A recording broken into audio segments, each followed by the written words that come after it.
Bonjour à toutes et à tous et bienvenue dans ce petit jardin laboratoire. Et comme vous le voyez, le printemps manifeste déjà ses premières tendances. Mais en cette période comment dire, printanière, euh, le climat a de nouvelles fois été transformé. Et le jardin s'est une nouvelle fois recouvert de neige au cours de cette nuit. Alors c'est l'occasion bien évidemment de vérifier si les oiseaux viennent toujours déjeuner dans ce petit jardin. Et j'en ai aujourd'hui la preuve, à savoir, je m'interrogeais sur l'oiseau qui venait déjeuner tous les matins. C'est le pigeon ramier, hein. Je m'en doutais déjà, mais j'en suis maintenant à peu près certain.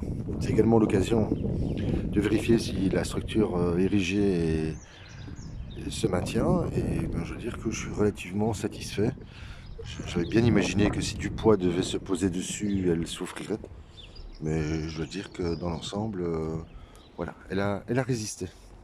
C'est également l'occasion de vérifier si les légumes n'ont pas souffert au cours de cette nuit.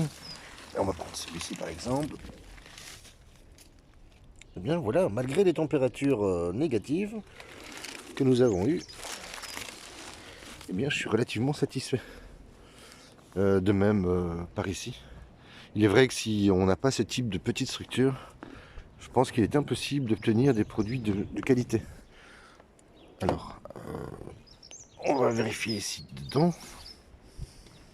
Bien voilà, miraculum, comme disaient les anciens.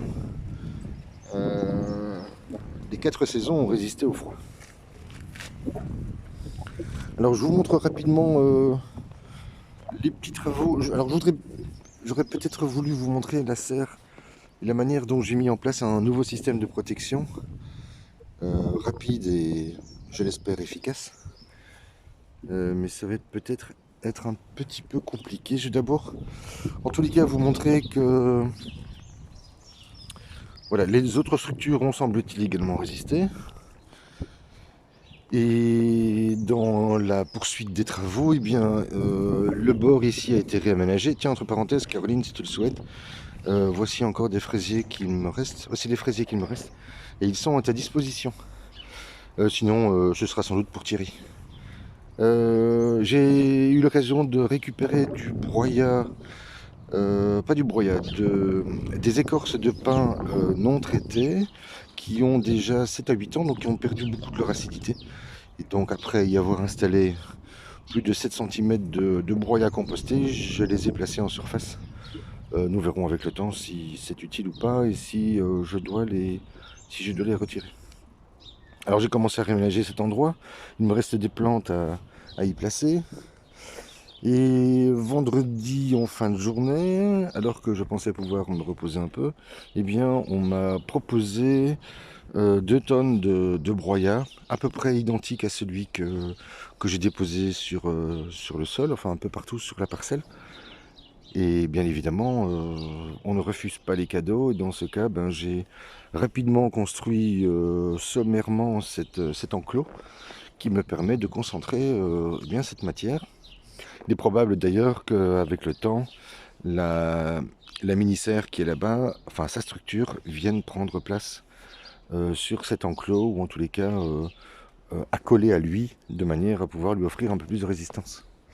Alors j'en ai profité également avant-hier pour réaliser ces 5 petites jardinières puisque dans ce jardin cette année nous allons essayer de maximaliser l'espace et c'est encore une fois l'occasion de sauver quelques plantes et puis de régaler les amis et les enfants qui viendront dans ce petit jardin. Alors il me reste encore tout cet espace à transformer, même si j'ai besoin de cet espace de triage, puisque je tamise une partie de ce broyat pour en obtenir une couverture de sol ou un mulch de bonne qualité. Enfin en tous les cas c'est ce que j'espère. J'ai également réinstallé les poubelles végétales aériennes.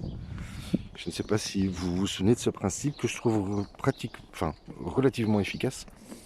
parce que j'avais tout ce foin qui me restait, qui était ici, placé avec de la paille et une partie d'éléments en décomposition. Eh bien, l'année passée, l'hiver dernier, j'ai réalisé ces poubelles, hein, avec du grillage à lapin, qui fait 1,50 m de mémoire. Et donc, voilà, en créant cet espace, eh bien, d'abord, ça réduit l'espace que prend la matière habituellement. Ça lui évite également de s'envoler et de se retrouver éparpillé dans ce petit jardin. Et cette matière continue de se dégrader en travaillant.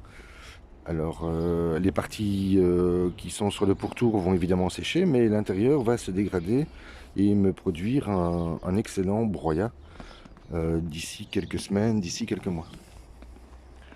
Ah bien voilà, le dégât des oiseaux se manifeste un peu partout. Ils ont faim évidemment en cette période.